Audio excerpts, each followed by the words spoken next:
السلام علیکم ناظرین، اس ایپیسوڈ کے شروعات میں ہم دیکھتے ہیں ہولوفیرا اورحان اور اپنے ہونے والے بچے کے لیے دعا مانگ رہی ہوتی ہے۔ دعا کے بعد وہ جینماز پہ ہاتھ پھیرتی ہے اور قرآن پاک کو دیکھتی ہے۔ اس لیے میں اورحان وہاں پہ آتا ہے اور کہتا ہے، تم ابھی تک سوئے نہیں ہولوفیرا، تم اب 2 جانیں ہو، تمہیں اپنے کھانے اور سونے کا اچھے سے خیال رکھنا چاہیے۔ تو ہولوفیرا کہتی ہے، اورحان کیا تمہیں لگتا ہے کہ میں ایک اچھی ماں بنوں گی؟ اورحان اسے پیار کرتے ہوئے کہتا ہے، گورنر کی بیٹی، اس میں کوئی شک نہیں۔ یہ کہتے ساتھ وہ اسے گلے لگا لیتا ہے۔ پھر اورحان توفتاً اسے ایک آئینہ پیش کرتا ہے، جسے دیکھتے ہوئے ہولوفیرا بہت خوش ہوتی ہے اور کہتی ہے، اورحان یہ بہت خوبصورت ہے۔ جواب میں اورحان کہتا ہے، لیکن تمہاری جتنا خوبصورت نہیں ہے، تم ابھی سو جاؤ، میں وضو کر کے سحری کے وقت ہونے تک تھوڑا قرآن پڑھوں گا۔ جواب میں ہولوفیرا کہتی ہے، تم میرے لیے بھی پڑھنے والے تھے سورہ کہف، اور مجھے تم اس کا مطلب سمجھانے والی تھی۔ اورحان اس سے کہتا ہے، تم اب نہ سونے کے لیے ایسا نہ کہو۔ ہولوفیرا اس سے کہتی ہے، کیا یہ مجھے سننے کے لیے بھی وضو کرنا ہوگا؟ تو اورحان اس سے کہتا ہے، خاتون اس کی ضرورت نہیں ہے۔ دوسری طرف عثمان صاحب سوچ میں گم ہوتے ہیں۔ اس لیے میں بالا خاتون وہاں پہ آتی ہیں تو عثمان صاحب ان سے پوچھتے ہیں، کیا وہ بولی؟ تو بالا خاتون کہتی ہیں، وہ نہیں بولے گی، میں تم سے بھی زیادہ چاہتی ہوں کہ اس کو سزا ملے عثمان، لیکن حلیمہ کا کیا ہوگا؟ کون جانے وہ اس وقت کی سال میں ہے، منگول ہمارے سر پہ ہیں،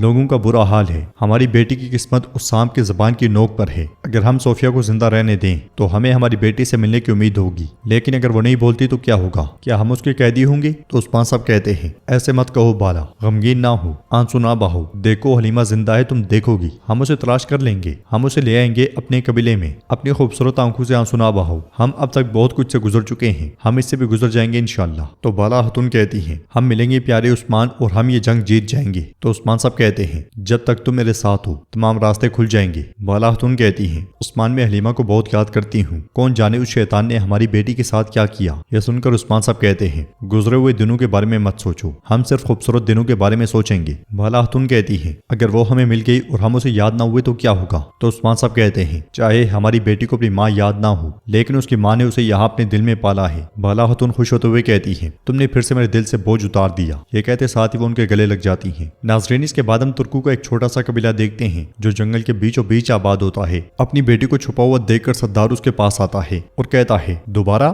میں نے تمہیں خیمے میں انتظار کرنے کو کہا ہے، تم سردی میں بیمار ہو جاؤ گی، سپاہی لے جاؤ اسے۔ یہ سنتے ساتھ ہی سپاہی اسے لے جاتا ہے۔ اس لیے میں منگول قبیلے پر دعویٰ بول دیتے ہیں۔ یہ دیکھ کر سپاہی سردار کی بیٹی کو اٹھا کر بھاگ پڑتا ہے اور اسے خیمے میں رکھ کر لڑائی میں کود پڑتا ہے۔ سردار بھی منگولوں کا مقابلہ کرنے لگ جاتا ہے۔ حملہ کرنے والا لوگان التوگا کے ساتھ وہاں پہنچتا ہے اور کہتا ہے، میں کسی کے جسم پر سر نہیں دیکھنا چاہتا، کوئی بھی منگولوں کے سامنے ٹک نہیں پاتا۔ سردار بھی لڑتے لڑتے زخمی ہوتا ہے اور زمین پہ گر جاتا ہے۔ منگول سپاہی اسے دبوچ کر آگے بڑھتے ہیں۔ خواتین کو ایک خیمے میں ڈال کر اسے آگ لگا دی جاتی ہے۔ سردار اور لوگان سے کہتا ہے، میرے قبیلے سے اپنے خونی ہاتھ ہٹاؤ۔ تو لوگان کہتا ہے، کل رات ایک ایک کر کے تمام قبائل کو جلا کر راکھ کر دیا، اب تم بھی اپنے قبیلے کے ساتھ جلو گے۔ یہ کہتے ساتھی لوگان تلوار اس کی گردن میں گاڑ دیتا ہے۔ پل بھر میں سردار گر کے شہید ہو جاتا ہے۔ سپاہی سب خیمے جلا ڈالتے ہیں۔ التوگا خوش ہوتے ہوئے کہتا ہے، لوگان وہ سارے قبائل جلا رہے ہیں جنہوں نے عثمان کی بیعت کی ہے۔ تو لوگان کہتا ہے، میں انہیں موت سے بھی بدتر محسوس کرواؤں گا التوگا۔ ناظرین، اس کے بعد ہم عثمان صاحب کا خفیہ قبیلہ دیکھتے ہیں جہاں پہ عثمان صاحب نے دیوان بلایا ہوتا ہے۔ علاؤالدین کہتا ہے، سب جانتے ہیں کہ ہم اپنے سر نہیں جھکائیں گے اور وہ ہم پہ شرائط لاگو کر رہے ہیں تاکہ ہم اپنا سر جھکا دیں۔ اورحان کہتا ہے، ایاز صاحب اور ان کے سپاہی چاہے ہماری فوج میں شامل ہو جائیں،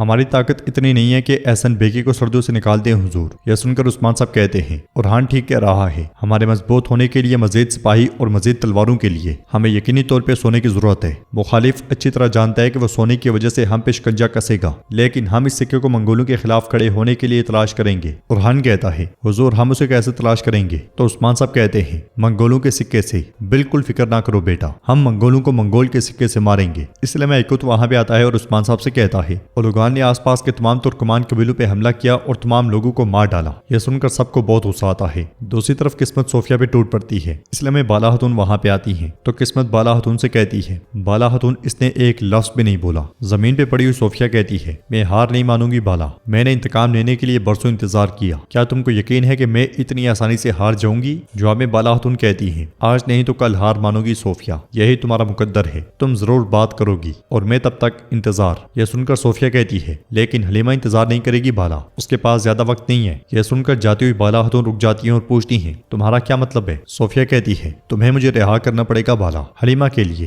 بالا خاتون اسے دبوچتے ہوئے کہتی ہے، صوفیہ کھیل ختم، جو چاہو کہو، تم یہاں سے کبھی نہیں نکل پاؤ گی۔ صوفیہ ان سے کہتی ہے، بالا اگر مجھے کل رہا نہ کیا تو حلیمہ مر جائے گی، میرے سپاہیوں کو میری غیر موجودگی کا احساس ہو گیا ہوگا بالا، میں نے ان سے کہا تھا کہ اگر میں عثمان کے ہاتھ لگ گئی تو اسے مار ڈالنا، 3 دن ہونے کو ہیں، وہ اسے مار ڈالیں گے۔ بالا خاتون اسے دبوچتے ہوئے کہتی ہیں، جو چاہو بولو،